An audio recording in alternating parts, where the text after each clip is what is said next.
शब्दामध्ये खूप मोठा अर्थ दडलेला असतो. मास्तर म्हणजे काय, अर्थ माहितीये?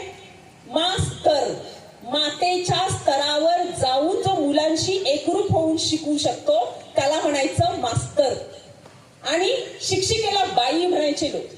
बाबा मधला बा आणि आई मधला ई, हे दोन शब्द एकत्र करून बनलेला शब्द आहे बाई.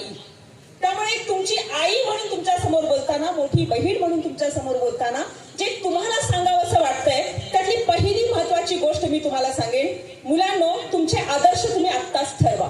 स्टेजवर तुम्ही बघताय 6 क्षेत्रातले दिग्गज आज तुमच्या समोर सरांनी आदर्श म्हणून बसवलेले आहेत. 6 क्षेत्र या स्टेजवर आता इथं बसलेले आहेत. मोठी मोठी माणसं आहेत ज्यांचे अनुभव तुम्ही ऐकणार आहात, ऐकलेले आहात.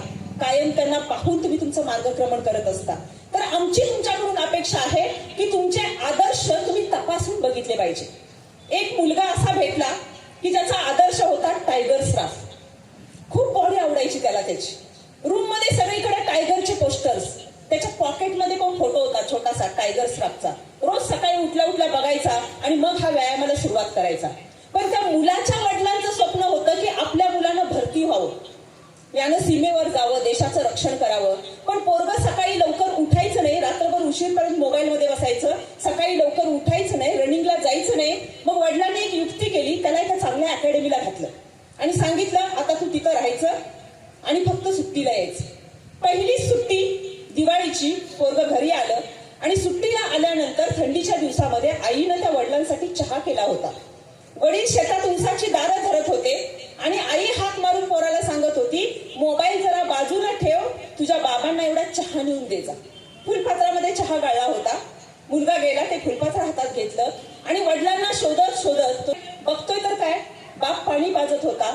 पण उसाचे पाले अंगाला कापून सगळं अंग गांठलेलं होतं. लाल भडक अशा रेषा सगळ्या अंगावरती, उघड्या अंगावर उठलेल्या होत्या. पोराने ते बघितलं आणि मुलगा वडिलांना म्हणाला, बाबा शर्ट काढून तिथं अडकवलंय, तुम्ही पाणी पाजताय, पण उसाचा पाला तुमच्या सगळ्या शरीराला कापलाय.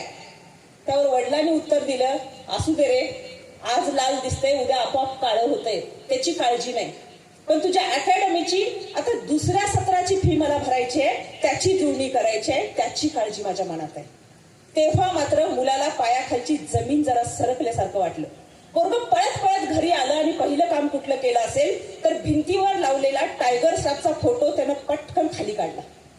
बहिणीनं ते चित्र बघितलं आणि म्हटली, का रे, तुला लय आवडायचा टायगर श्रॉफ, त्याच्यासारखी बॉडी करणार होतास आणि का काढलास त्या टायगर श्रॉफला खाली? त्या दिवशी हा मुलगा म्हणतोय, मला आत्ता कुठं कळलंय की माझा खरा हिरो कोण आहे. मला आत्ता कुठं कळलंय की माझा खरा हिरो कोण आहे. पैसा कमावण्यासाठी, करिअर करण्यासाठी आणि फॅन्स वाढवण्यासाठी शर्ट काढून नाचणारा टायगर श्रॉफ हा माझा हिरो असू शकत नाही.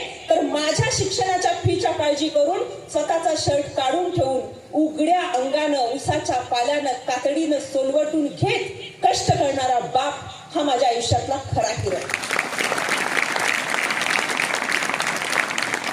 आपल्या आयुष्यामध्ये आपले खरे हिरो ज्याला आपल्या आई आणि वडील वाटतील, तो मुलगा आयुष्यामध्ये कधीही अपयशी होणार नाही.